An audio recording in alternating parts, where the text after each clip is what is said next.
আমাদের সাইটে এই বিল কিন্তু কখনো ঘুরে দেখা হয় নাই, সেটাই আজকে ঘুরে দেখবো এবং আপনাদের দেখ। এই বিলটা মূলত অবস্থিত মাদারীপুর কালকিনি ডাসারেতে, এবং এই ডাসার থেকে আপনি নবগ্রাম যে তারপর মূলত এই বিল দেখা। যা হোক, অনেকদিন বাসায় থাকতে থাকতে একটু বোর হয়ে গেছি, সেক্ষেত্রে এখন আমরা বাই হইতেছি এই বিল দেখার জন্য। আমাদের মাথায় একটি চিন্তা হলো, তাহলে ভ্যান নিয়ে আমরা ঘুরতে যাবো, কারণ ইজি বাইকে যদি যাই বা বাইকে যাই, সেটা ঘোরার আসলে একটা যেই কাম সেই কথা। আমরা রওনা দিলাম এই বিল দেখার জন্য। এই জায়গা থেকে মূলত 10 কিলোমিটার দূর, সেখানে আমরা আসলে মূলত রওনা দিয়েছি এই বিল দেখার জন্য। শুধু তাই না, আমরা প্রথমে বাইরে ছিলাম ডাসারে যাওয়ার জন্য, যেখানে বিভিন্ন ধরনের প্রকৃতির সৌন্দর্য দেখার এবং উপভোগ করার জন্য। যখন আমরা সেখানে যাই, তারপর দেখি কোনো লোকজন নাই এবং কিছু কিছু দোকানপাট হপায় বসাইতেছে। তখন আমরা একটি সিদ্ধান্ত নিলাম, তাহলে আমরা এখন এখান দিয়ে নবগ্রাম দিয়ে তার পরবর্তীতে আমরা যাব একটি বিলের ভিতর, যেখানে সেখানে নাকি প্রচন্ড শাপলা ফুল। শাপলা ফুল দেখার জন্য আমরা রওনা দিয়েছি। আমরা নবগ্রামের উদ্দেশ্যে এই মুহূর্তে রওনা। বিশেষ করে এই জায়গা একটি ঘোরার মতো এই জায়গা, রাস্তাগুলো খুবই পরিষ্কার এবং দুই সাইডে বাড়ি, মানে দেখার মতো একটি সৌন্দর্য জায়গা। এই বিল এলাকার লোক যদি হয়, তাদের ছেলেপান চাকরি করে এবং তারা খেটে খাওয়া মানুষ। যা হোক, আমরা এখন এই মুহূর্তে আছি ডাসার উপজেলায়, যে উপজেলা দেখতেছেন যে বহুতল ভবন গড়ে উঠেছে। এই জায়গায় মরহুম আবুল হোসেন তিনি করে দিয়েছেন পীর স্কুল, কলেজ, ঘাট থেকে শুরু করে এমন কোনো স্থাপনা নাই যে না করেছেন এই ডাসাতে। এক সময় এখানেও বিল নামে পরিচিত ছিল, এখন আর এখানে বিল নাই, কারণ কলেজে সবসময় মানুষ উহুরে রয়ে গেছেন। আলহাজ সৈয়দ আবুল হোসেন হাত ধরেই গড়ে উঠেছে এখানে বিভিন্ন ধরনের স্থাপন। আমরা দক্ষিণ দেশের থেকে একটু সামনে যখন যাই, তখন ছোট ছোট গ্রাম এবং দুই সাইডের রাস্তাটা কিছুটা হলেও ভাঙ্গা।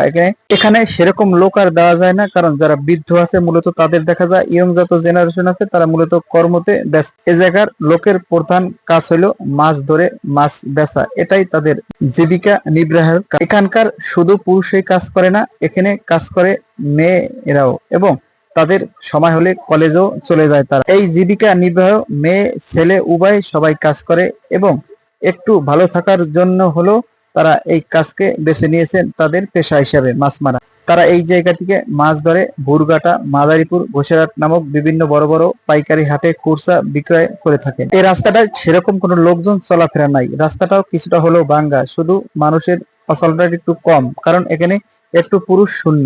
40, 45, 50-এর ঊর্ধ্বে যারা আছে মূলত তারা এই গ্রামে রয়ে গেছেন, এবং যাদের একটু শরীরে শক্তি আছে তারা বিভিন্ন জায়গায় চাকরি করেন। এখানে বাবা মা কষ্ট করলেও মেয়েগুলোকে উচ্চ শিক্ষিত করেন, এবং প্রত্যেক জনের ঘরেই একজন না একজন শিক্ষিত মেয়ে ছেলে উভয়ই আছে। এখানের লোক বেশিরভাগই ঢাকায় বসবাস করেন, চাকরি করেন, এবং পূজায় ছুটি পেলেই মূলত তার গ্রামে ফিরে আসেন। এখানে রয়েছে সংখ্যাগরিষ্ঠ হিন্দু এবং মুসলমান না বললেই চলে, শুধু হিন্দুদের বসবাস।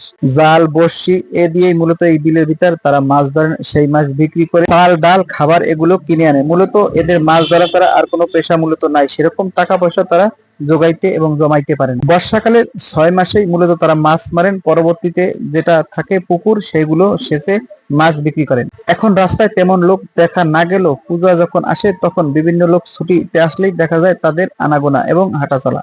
যখন আপনি প্রথমে এদিক যাবেন, তখন আপনার মনে হবে কি এখানে হয়তো কোনো মানুষ বসবাস করে না, শুধু ঘর পড়ে রয়েছে। মানুষ থাকলেও এখানে বৃদ্ধ লোক যারা আছে তারা মূলত বাসায় বসে থাকে, সেরকম তারা রোডে আর বাইরে হয় না।